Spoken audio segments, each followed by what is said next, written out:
No final do século VIII, uma onda de violência aterrorizou os moradores da costa norte da Europa. Ataques vikings. Eles saqueavam e matavam, e a cada ataque os rumores aumentavam. Foi como se as portas do inferno tivessem sido abertas. Seus líderes foram lendas vivas. Ivar, o Sem Ossos, Eric, o Vermelho, e Harold, o Dente Azul. Homens cuja fama veio da brutalidade. Nossos pesquisadores vão investigar o mundo em que viveram e revelar uma imagem de uma cultura sangrenta, mas muito avançada. Eles vão reconstruir a fortaleza de Harold, o Dente Azul, o primeiro rei dos vikings. Encontrarão sinais ocultos de uma cidade guerreira sob ruas modernas. E vão examinar a tecnologia que deu uma enorme vantagem aos vikings. Com esses barcos, os vikings puderam retraçar o mapa da Europa. Barcos como esses levaram exploradores vikings como Eric o Vermelho e Leif Erikson aonde ninguém ainda fora. Usando computação gráfica, vamos reconstruir uma civilização extraordinária e revelaremos o mundo perdido dos vikings.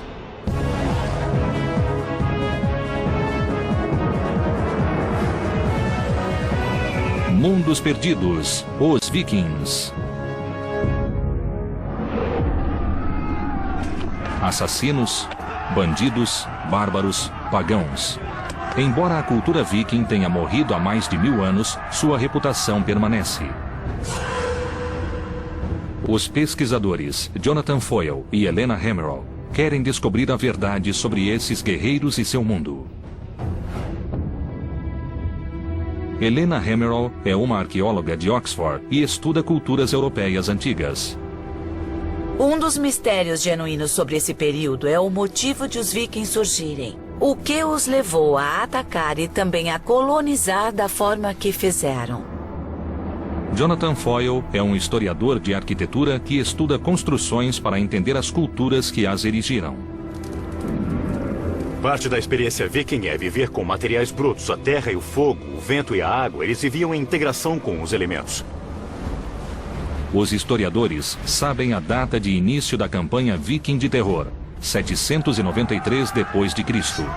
Tudo começou com um ato de sacrilégio.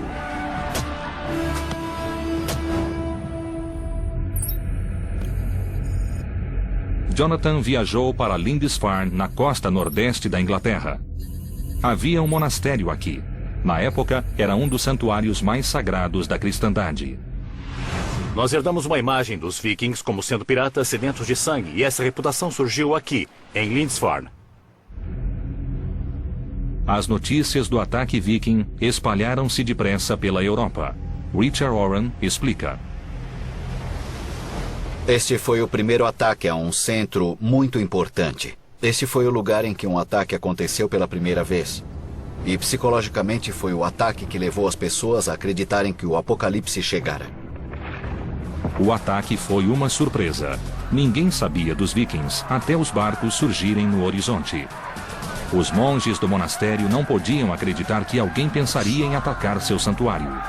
Mas, como Jonathan descobriu, os vikings sabiam exatamente o que faziam. O que havia aqui para os vikings? Saque. Objetos valiosos, pequenos objetos de metal e coisas assim. Mas eles também queriam escravos, que eram uma cara mercadoria. O mosteiro era famoso pelas relíquias e tesouros. Sua única proteção era a fé. Acreditavam que ninguém ousaria violar o solo sagrado. Eles não tinham defesas, era um mosteiro. Mas eles deviam ter uma muralha ou coisa assim ao redor do mosteiro. Algo como isso aqui. Tinham, sim, um muro que circundava todo o lugar. Ele separava o espaço sagrado interior do mundo externo. Mas era, de fato, apenas uma linha de demarcação.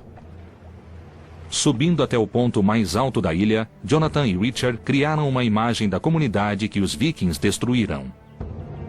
O que os vikings viram por aqui há mais de 1000 anos? Certamente nada como isto. Nenhuma das construções de pedra que vemos agora. Não havia nada parecido, nada disso existia. Era uma comunidade monástica. Mas onde vemos a igreja paroquial ali e a igreja do priorado aqui, era o local do mosteiro saqueado pelos vikings. Em vez de construções de pedra, pense em madeira. As estruturas simples de madeira de Lindisfarne eram assim em 793.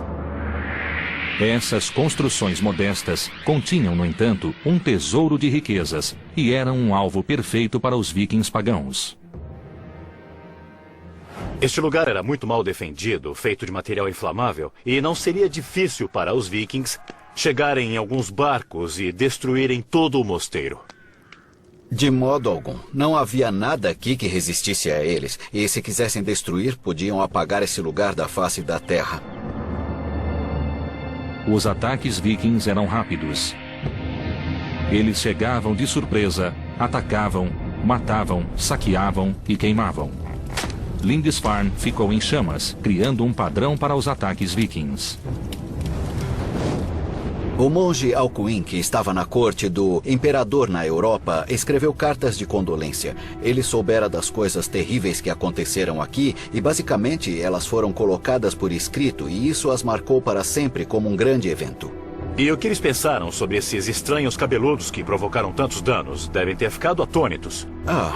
Basicamente, eles o consideraram como as tropas do anticristo. Esse era um exército pagão que matava homens de Deus. Eram totalmente bárbaros, assassinos cruéis e sanguinários. O ataque a Lindisfarne foi o primeiro de muitos. Mas de onde vinham os vikings? Para onde levavam os despojos? A arqueóloga Helena Hammerl foi a Estocolmo, na Suécia, na trilha das relíquias cristãs saqueadas em Lindisfarne. Ela queria informações sobre a terra dos vikings e sobre sua cultura. No Museu Nacional, Helena encontrou-se com o curador Kent Anderson para ver as peças. Nós temos muitos objetos. Objetos do mundo árabe e objetos do oeste europeu. Como chegaram à Suécia? Como temos objetos únicos e como eles vêm de um contexto muito especial, como uma igreja ou um mosteiro ou algo assim, então achamos que tenha sido por saque. Este também é um objeto único que deve ser resultado de saque. Ele parece muito com o cimo do bastão episcopal. Sim, é sim. Então podemos imaginar que um pobre bispo irlandês foi atacado e seu bastão foi roubado. Sim, como um tipo de souvenir. Este símbolo sagrado da autoridade episcopal contrasta com os outros objetos do mundo viking. Espadas são os objetos mais valorizados pelos museus. A arma viking de mais prestígio era a espada longa, cuja lâmina valia 16 vacas leiteiras.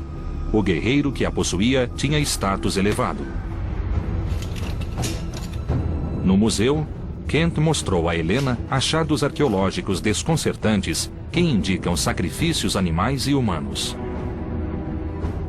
Isto é parte de um crânio e de esqueletos de um túmulo que continha 3 indivíduos. 2 deles com as cabeças cortadas. Isso deve ter sido um sacrifício humano. Como sabemos que eles foram sacrificados? Bom, isso pode ser visto nos ossos, realmente. O que é isto? Marcas de cortes. Marcas? Estou vendo. Meu Deus. Sacrifícios humanos seriam uma prática chocante para o mundo cristão antigo. Sim, devem ter Isso, sido. obviamente, sugere um outro tipo de ideologia e de visão do mundo. E por que isso ocorreu? Eles eram criminosos? Eles fizeram algo errado e estavam sendo punidos? Não, eu acho que não. Essa era a melhor oferenda que se fazia aos deuses. Então, se quisesse oferecer mais que um cavalo ou vaca, iria sacrificar talvez um escravo ou... exato. Meu Deus. Sacrifícios humanos eram parte do funeral de um grande guerreiro ou líder. Os objetos encontrados em locais fúnebres trouxeram muitas informações sobre a cultura viking e nos ajudaram a completar a imagem do mundo viking.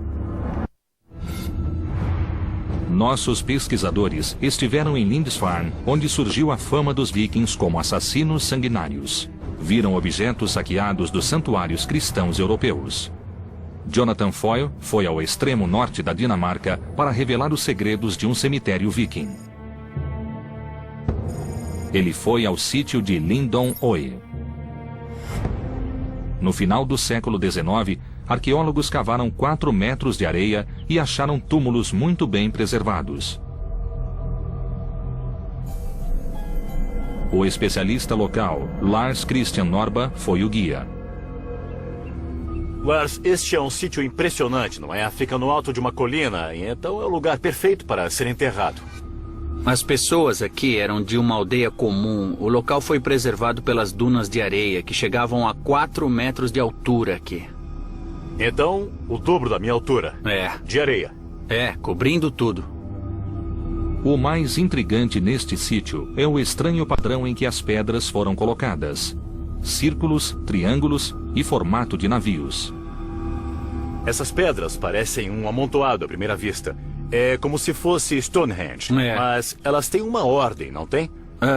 O triângulo é um homem, as formas redondas são mulheres e os barcos também são homens. E é claro que sabemos isso pelos artefatos que estavam com eles nos túmulos. Aqui tem a forma de um barco. Essa aqui é muito grande, não é? Se eu estivesse enterrado aqui, acho que não iria ocupar tanto espaço. Não, você seria cremado e ocuparia menos espaço do que agora.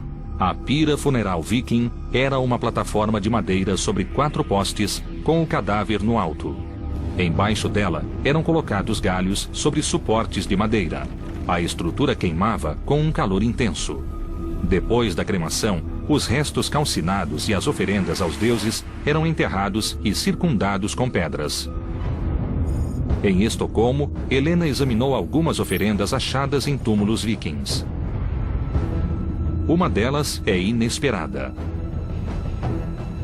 O que mais temos aqui? Bom, nós temos alguns broches e também temos o Buda. Um Buda? Eu não esperaria encontrar um Buda na Suécia. O que ele faz aqui? Este é um achado muito raro. Foi produzido no norte da Índia e deve ter sido vendido. Os túmulos vikings têm itens de locais tão distantes quanto a América do Norte e a Índia. Como não há evidências históricas de ataques vikings a esses locais, os objetos devem ter chegado à Escandinávia por comércio. Parece que a rede de comércio viking cruzava o mundo.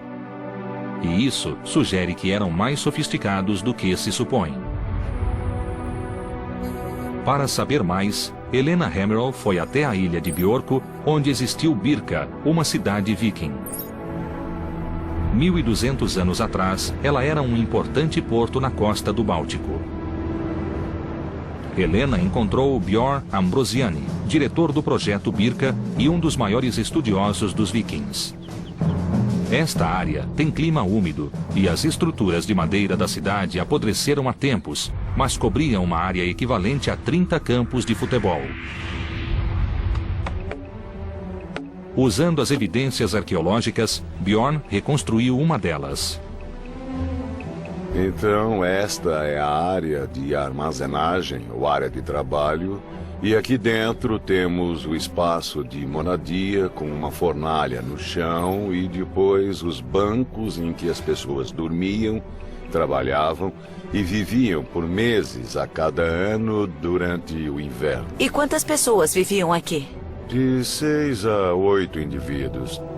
Embora de aparência simples, essas casas eram revestidas com peles, lãs e tecidos, tornando possível a seus ocupantes suportar temperaturas abaixo de 0.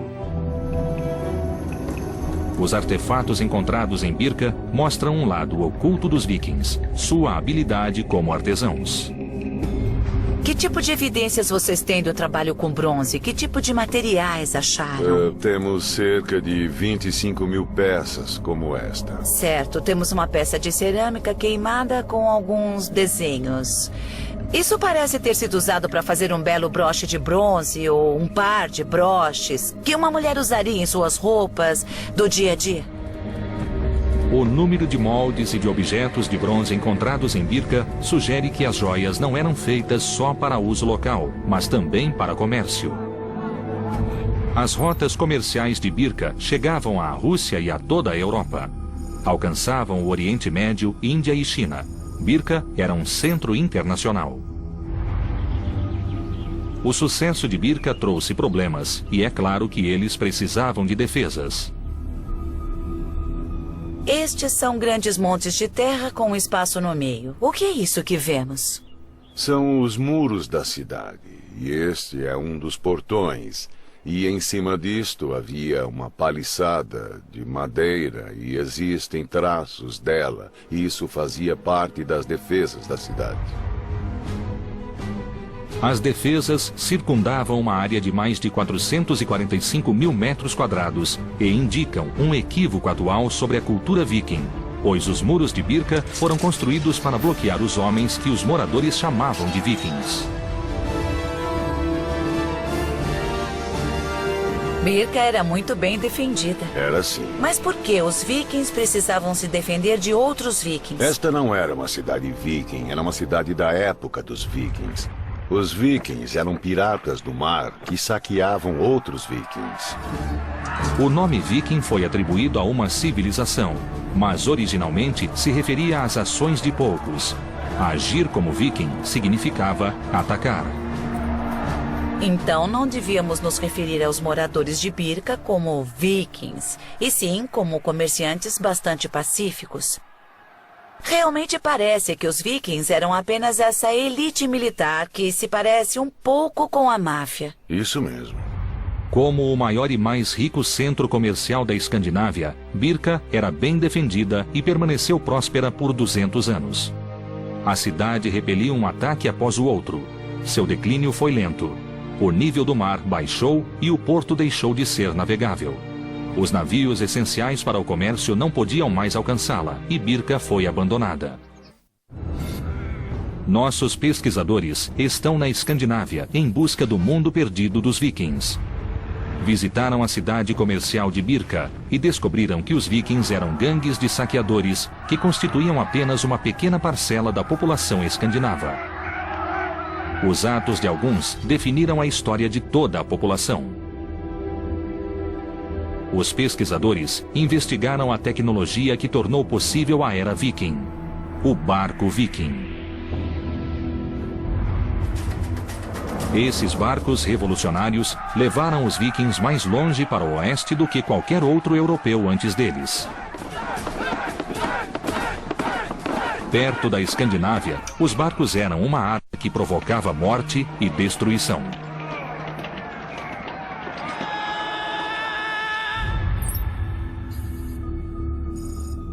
Jonathan Foyle visitou o Museu de Barcos Vikings em Oslo, na Noruega. Ele queria ver o barco Oseberg, encontrado em um sepulcro em 1903. Tem 1.100 anos e está 90% intacto. É crucial para os arqueólogos por ser o mais antigo barco viking com um mastro. Ao acrescentar um mastro e uma vela aos barcos a remo, os vikings aumentaram sua velocidade média para mais de 10 milhas náuticas por hora e também tornaram possíveis as longas viagens por mar. Para saber como o mastro era construído, Jonathan conversou com Bjort Orseth na oficina do museu. Bjort é um dos maiores especialistas no trabalho viking em madeira. Ele estuda a tecnologia do mastro e a razão de ser tão revolucionário. Isso aí é parte da estrutura que está ali? Sim, temos aqui o Masterfisk. Masterfisk? Sim. É como os marinheiros chamam o mastro. Isso. E esse é o modelo de 1? Sim, esse é um modelo em escala 1:4. Então isso aqui vai no topo? Sim. E depois nós colocamos isto como trava. Incrível, você encaixa isso aqui e isso não se move mais. Não. O peixe do mastro, assim chamado por ter forma de peixe, mantinha o mastro no lugar. Ele ajudava a distribuir o impulso do vento igualmente por todo o barco, o que evitava que o mastro quebrasse com ventos fortes. O mastro era removível, o que permitia que os barcos vikings passassem sob obstáculos que bloqueariam barcos com mastros fixos. Era preciso ser muito hábil para pilotar esses barcos. Ao lado do barco Oseberg, encontramos Knut Pasch, especialista em barcos vikings. Onde ficaria o nível da água aqui, no lado do barco? Dá para ver, é onde forma 90 graus, este ângulo aqui. Nesta área aqui. Isso. Então, se inclinasse mais de 9 graus, de fato afundaria imediatamente. Então existe um ajuste de equilíbrio muito delicado nesse barco. Depois de 1.100 anos, ainda se nota a habilidade dos construtores. Está extremamente bem preservado, como se pode ver. E esse ferro não enferruja. Então esses são mesmo os rebites originais? Sim, são sim. Os rebites são feitos de ferro encontrado em pântanos e que não enferruja. Mas o material mais importante era a madeira do casco do barco. É feito de carvalho, 100% carvalho. Quantas árvores seriam necessárias para um barco como este? 80 seria um bom palpite. 80 árvores. Esse é um grande investimento, então. Sim, eles certamente eram caros. Quantos barcos havia numa frota? Temos registros escritos que falam em cerca de 50 e até 100 barcos ao mesmo tempo. Então, 80 árvores vezes 100. Aham. Estamos falando de 8.000 árvores. Isso é um grande desmatamento. É. Por usarem carvalhos que demoram 150 anos para crescer, os barcos vikings mudaram a paisagem local e a navegação para sempre. Há uma essência dos vikings nesses barcos. É onde imaginamos que os vikings estivessem em alto mar. Mas, ao ficar face a face com um barco viking de 1000 anos, sentimos um respeito real por sua engenhosidade, por sua destreza e pura determinação. A habilidade e a determinação dos vikings é aparente no Museu Roskilde, na Dinamarca. Helena veio investigar como o projeto revolucionário dos barcos mudou o mundo viking. Ela esteve com Turi Müller, que constrói barcos com técnicas e tecnologias vikings. As ferramentas que está usando são similares às que eles usavam na era viking? Tentamos fazer o mais igual possível. Podemos ver pelas partes escavadas. Algumas vezes não conseguimos achar todas as ferramentas que vemos nas marcas no barco. Que sistemas de medida usavam? Sabemos o que usavam na era viking? Para fazer isso? Não sabemos. Existem muitas teorias, mas na construção de barcos tradicionais, a gente faz isso pondo ao lado. Sim, então usavam padrões. Sim. Quanto tempo se leva para construir um barco como este em que você está trabalhando? Levou 4 anos e meio com o trabalho de 5 homens. Mas eu acredito que eles provavelmente preferiam construir com muito mais gente que isso, sabe? Uma equipe maior, é. Sim. Cada barco exigia muitos homens e recursos. Dentro do museu, existem vários barcos vikings descobertos no fiord nos anos 60. Eles nos mostram mais detalhes do projeto viking. Com Anton Ingler, curador do museu, Helena examinou vários barcos vikings. Este foi o auge da construção de barcos vikings. Décadas de experiências produziram uma forma quase perfeita. Este era um verdadeiro barco viking, usado para aplicar a lei? É, um grande escandinavo homem de guerra. Todos os barcos vikings, inclusive o Homem de Guerra, têm as mesmas características. Primeiro, a quilha e as vigas mestras eram presas da proa à popa. Vigas de sustentação apoiavam uma plataforma na qual ficava o peixe do mastro. As tábuas do barco eram superpostas verticalmente e presas com rebites. O barco tinha 3,5 metros de largura e 30 de comprimento. Por último vinham os escudos de proteção, os remos, o leme, o mastro, o cordame e a vela. O Homem de Guerra levava de 70 a 80 vikings e sempre havia 60 remando. Seu casco raso tornava possível ir a qualquer lugar. Este barco tinha um casco de não mais de 3 pés ou 1 metro. E isso tornava possível navegar em qualquer rio da Europa. Então, esses eram barcos muito flexíveis que podiam cruzar um oceano, subir e descer a costa e também podiam navegar terra dentro. É, poderia chamá-los de barcos anfíbios. Essa flexibilidade foi crucial para seu sucesso, pois podiam atacar rio acima, longe da costa. Helena queria descobrir como era a vida a bordo, e Anton lhe mostrou uma das réplicas.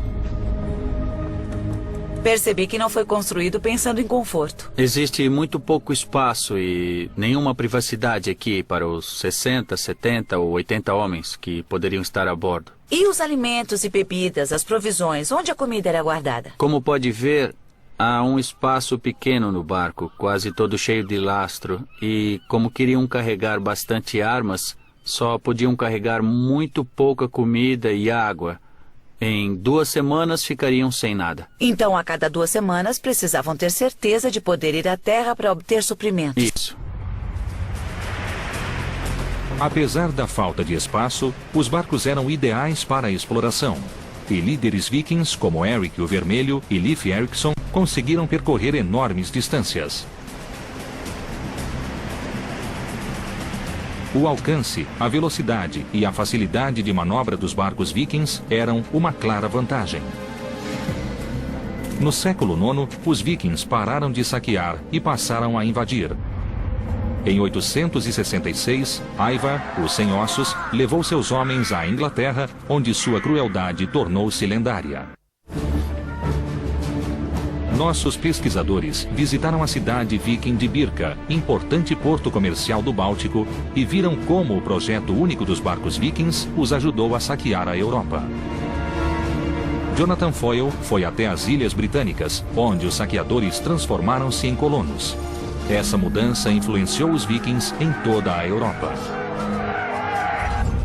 Em 865, o líder viking Ivar, o Sem Ossos, partiu com seus homens. Seu alvo era a cidade de York, capital da Nortúmbria, no nordeste da Inglaterra. Jonathan visitou a cidade para descobrir como ela era quando os vikings estavam se aproximando. Em 866, uma frota de barcos vikings foi avistada no rio Ouse. Isso foi 70 anos depois do primeiro ataque a Lindisfarne. E vieram em grande número porque as regras do jogo haviam mudado. Essa frota não veio apenas saquear a cidade. Eles vieram conquistá-la. O massacre foi terrível. York foi conquistada e seus habitantes foram mortos. Mas a crueldade foi além disso. Ila era um dos reis da Nortúmbria e sua capital era York. E é claro que ele se opôs à conquista de Ivar, o Sem Ossos. E o tratamento que ele teve ao ser capturado foi águia de sangue. Isso significa que os vikings abriram o seu tórax, tiraram os seus órgãos e depois expuseram as costelas como as asas sangrentas de uma águia. E essa foi uma clara mensagem para o povo de York, que no mínimo os vikings eram pessoas a serem evitadas. Ivar mudou o nome da cidade para Jorvik. Situada no ponto de encontro de 2 rios e com acesso às rotas comerciais europeias, York era importante para os vikings. Eles deixaram marcas aqui.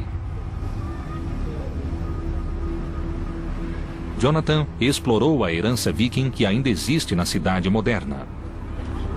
A York moderna ainda tem nomes de ruas dados pelos vikings 1000 anos atrás. Nós temos a Ness Gate, a rua para um trecho que relembra a geografia que eles conheciam na época. Nós temos a Micklegate, a grande rua. Essa foi sua experiência do tamanho das ruas que eles criaram. E temos também a Coppergate, um lugar onde faziam xícaras. Então, desde a geografia até o lugar em que viveram e seu trabalho, a York Viking ainda existe aqui hoje. Embaixo da moderna rua Coppergate, os arqueólogos fizeram uma descoberta extraordinária. Bem preservados no solo pantanoso, eles encontraram sinais de 8 casas vikings do século X. Jonathan foi ao centro Jorvik, construído ao redor das ruínas. Aqui, o arqueólogo Richard Hall explicou a importância do lugar. Então, Richard, de repente vocês descobriram 8 casas vikings? Foi empolgante e muito importante encontrá-las tão bem conservadas. Ninguém vira algo assim antes. Os arqueólogos costumavam achar esqueletos de casas, mas aqui elas estão em 3 dimensões. Em alguns pontos tem 1,80 m de altura. São as casas vikings de madeira mais bem conservadas. As madeiras conservadas no solo indicam como a estrutura foi construída. Primeiro era cavado um porão com 2 metros de profundidade e revestido com pranchas de carvalho. Depois, grandes pilares de carvalho eram fincados no chão a intervalos regulares. Eles sustentavam as grandes vigas que eram a primeira parte da estrutura. Richard, eu não estou vendo juntas nem cavilhas. Como é que isso fica firme? A pressão mantinha esta construção firme, sem pregos nem cavilhas. Só a pressão de uma tábua sobre a outra. Sem nenhum acessório de metal. Isso mesmo. Às vezes vemos marcas de ferramentas, vemos buracos de cupins em alguns pilares. E se for até o alto, bem lá em cima, dá para ver que há um buraco bem no meio do pilar. Achamos que então havia um pilar correspondente do outro lado e que havia uma viga horizontal mantendo os dois separados e sustentando o piso acima. Esta é uma forma de construção bem conhecida, é muito firme e muito simples.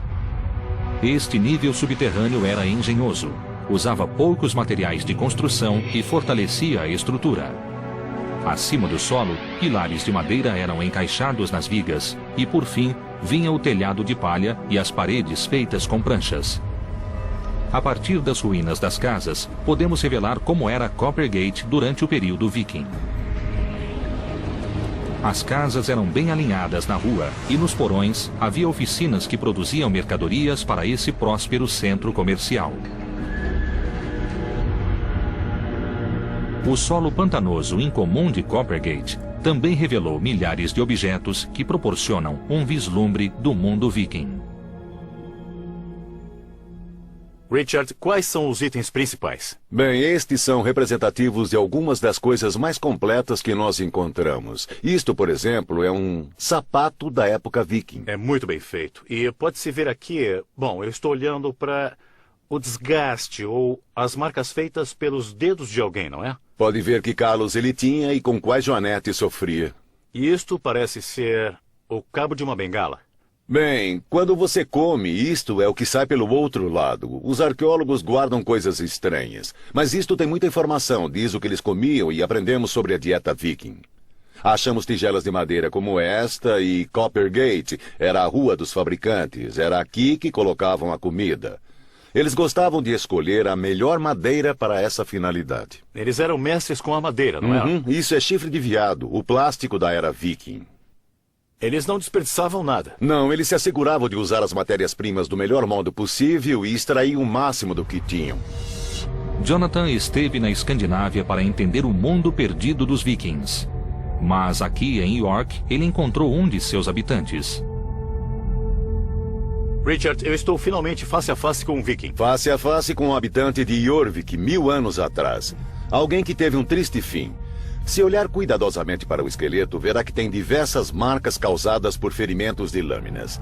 Então, achamos que ele morreu em uma batalha. York era importante e foi cobiçada por vários governantes. O povo de York estava acostumado a lutar para defender a independência. Muitos esqueletos foram encontrados em York com sinais de ferimentos em batalhas, normalmente causados pela alabarda.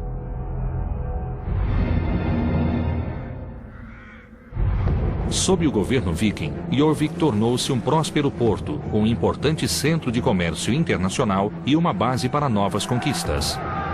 Ao morrer, em 873, Ivar era rei do norte de toda a Irlanda e da Bretanha e governava um vasto território. Enquanto as conquistas vikings alteravam o mapa da Europa, na Escandinávia, uma grande rebelião mudava a sociedade viking. Nossos pesquisadores exploraram o território viking e revelaram redes de comércio com a Europa e outros locais. Eles mostraram a extraordinária habilidade viking na construção de barcos e na navegação. Visitaram também o centro da Dinamarca. Em Roskilde, Helena pesquisou sobre Harold, o Dente Azul, um líder viking do século X que uniu a Dinamarca e também foi rei da Noruega. Harold era um viking típico, alto, forte e guerreiro, mas tinha um conflito interior. Embora nascido pagão, Harold converteu-se ao cristianismo. Para concretizar sua visão de uma Dinamarca cristã, ele ordenou a construção de acampamentos circulares, chamados de fortificações em anel, para unir as tribos vikings em luta.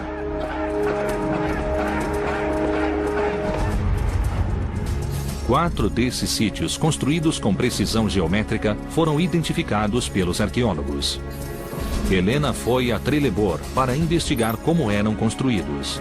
Ela se encontrou com Mads Sterne, especialista na construção das fortificações. A construção foi iniciada em 975. Tudo isso foi parte de uma grande mobilização militar na Dinamarca nessa época. Embora Harold não tenha escrito por que construiu as fortalezas, temos uma boa ideia do que deve tê-lo motivado. Ah, sim. Podemos ver por dentro? Sim, claro. Eles foram para uma das barreiras para ter uma visão melhor do sítio. Em cima da barreira de terra havia uma cerca de madeira. Sim, era assim. Essencialmente... E havia um caminho no alto da barreira. Também era fácil andar ao redor e cruzar os portões. E havia, é claro, pontes para que pudessem mover as forças muito depressa ao redor de toda a fortaleza quando acontecia uma batalha. Agora podemos revelar como essa fortificação era impressionante quando vista de fora. Rodeada por uma paliçada de carvalho com 7 metros de altura, ela era guardada por guerreiros de elite. Acreditamos que havia cerca de 400 a 500 guerreiros aqui. E as famílias de alguns deles provavelmente moravam ali. Acabou sendo não só uma base militar, mas também um tipo de comunidade local. As fortificações em Anel funcionavam como centros regionais de controle e de coleta de impostos e como símbolos do poder de Harold, o Dente Azul. Devia haver fazendeiros que traziam provisões para os guerreiros. A ideia é que o rei e seus homens viajassem de uma fortaleza para outra e quando acabavam os víveres, eles seguiam para a próxima. Então o rei estava literalmente viajando pelo país e consumindo os impostos, praticamente comendo os impostos. Sim, é isso mesmo. A construção dessas fortalezas consumiu muitos recursos. A construção de Trelleborg exigiu o trabalho de centenas de homens durante 6 anos e usou mais de 9.000 carvalhos. Foi necessário muito trabalho, realmente. Devem ter sido uns 1.000 homens trabalhando aqui, pelo menos. O muro da fortaleza era um anel de terra com 135 metros de diâmetro, 17 metros de espessura e 7 metros de altura, rodeado por um fosso de 4 metros com estacas afiadas. Em cima disso, havia uma paliçada e um caminho. 4 portões permitiam a entrada ao centro do forte, criando um símbolo arquitetônico da cristandade, uma cruz gigantesca. Só havia uma pessoa que poderia ver isso e, na verdade, era Deus no céu. Em Furcate, outra fortificação em Anel, Jonathan Foyle investigou como era a vida nessas estruturas enormes. Estou em Furcate, um forte que é idêntico a Trelleborg. Nós temos a mesma barreira circular de terra com entradas ao norte, sul, leste e oeste. Parece que foi feita com um grande cortador de biscoitos sobre a paisagem. Jonathan investigou o que essas estruturas e os objetos encontrados nelas revelam sobre o mundo perdido de Harold, o Dente Azul. Jonathan foi acompanhado pela especialista Elsie Rosedal. Você deve ter descoberto com os objetos a dimensão humana. Como essas construções eram usadas e o que elas dizem a você? Essa uniformidade de planos sugere que o uso era puramente militar em todas elas, mas pela distribuição dos objetos encontrados você pode ver que mesmo que as casas tivessem todas o mesmo layout, tinham funções diferentes. Estas foram estruturas estranhas que surgiram em uma situação política muito específica. Elas foram construídas e não há nada igual em nenhum lugar. Já procuramos em todo o mundo. Com as descobertas em Furcate, os arqueólogos reconstruíram a aparência das construções que existiam aqui. Com 30 metros de comprimento por 8 de largura e sustentadas por mais de 50 estacas inclinadas, as construções eram o foco da vida. Ao reconstruir uma casa em Furcate, os arqueólogos viram que a construção exigia tanto esforço e conhecimento quanto a construção dos barcos vikings. Mas ainda existem dúvidas sobre seu projeto singular. Eu estou perplexo no limiar deste mundo viking. A sensação dominante por aqui é da madeira. Ela o rodeia, é quase como uma tenda de madeira. Tudo que se vê é madeira ou escuridão. Tudo isto é carvalho sólido. Todas as estacas estão fincadas no solo. Eles eram mestres em tudo que usava madeira, como sabemos pelos barcos. E por que a parede é curva? Bem, houve muitas sugestões e uma delas, a ideia do barco, não é muito provável. Mas pode ter sido para que houvesse mais espaço ao redor do fogo. No interior, Jonathan sentiu como era a vida nessas grandes salas. Eu não sei se sou eu, mas eu sinto vontade de ficar o mais perto possível do fogo. Isso reflete o uso da casa no passado? Coisas importantes aconteciam nessas grandes salas, como, por exemplo, apresentações de poesia. Também havia todo tipo de acrobacia e coisas assim. Reconstruindo o plano da fortaleza, como era no reinado de Harold, o Dente Azul, vemos Furcate como uma estrutura monumental projetada para a guerra, mas que também era o foco da comunidade e da sociedade viking durante as épocas de paz. Porém, as fortalezas não sobreviveram ao homem que ordenou sua construção. Vikings pagãos rebeldes, liderados por seu filho, insurgiram-se contra Harold e sitiaram suas fortalezas sagradas. Houve uma revolta, liderada por seu filho Ven, o Barba Fendida, e ele foi morto. Depois dessa revolta, o novo governo não se interessou pelas fortalezas e elas foram abandonadas. Então, de fato, são fracassos. Mas fracassos esplêndidos. Você seria a última pessoa que eu pensaria que chamasse isso de fracasso por causa do envolvimento e do amor que tem por elas. As descobertas de Jonathan em Furcate revelaram a vida nessas fortalezas e também o mundo viking em transição de tribos pagãs para reinos cristãos.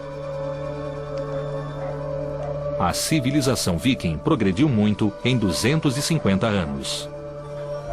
Eles tiveram muito sucesso no que fizeram. Primeiro saqueando e depois colonizando e se fixando nas costas do Atlântico Norte. Os descendentes de Harold governaram um império que incluía Inglaterra, Noruega e Dinamarca. E os vikings fixaram-se em toda a Europa e além dela. Nossos pesquisadores descobriram que a influência viking, iniciada com a violência dos saqueadores e fortalecida com o comércio, só foi possível pelos barcos vikings. Seguindo uma trilha de pistas, eles revelaram que o mundo viking não desapareceu. A capacidade de adaptação e de evolução dos vikings levou-os a criar uma cultura nova e versátil. Essa foi uma civilização mutável, movida por tecnologia revolucionária, governada pela riqueza e que, por quase 300 anos, manteve um império que ainda é visível em muitas cidades. Este era o mundo perdido dos vikings.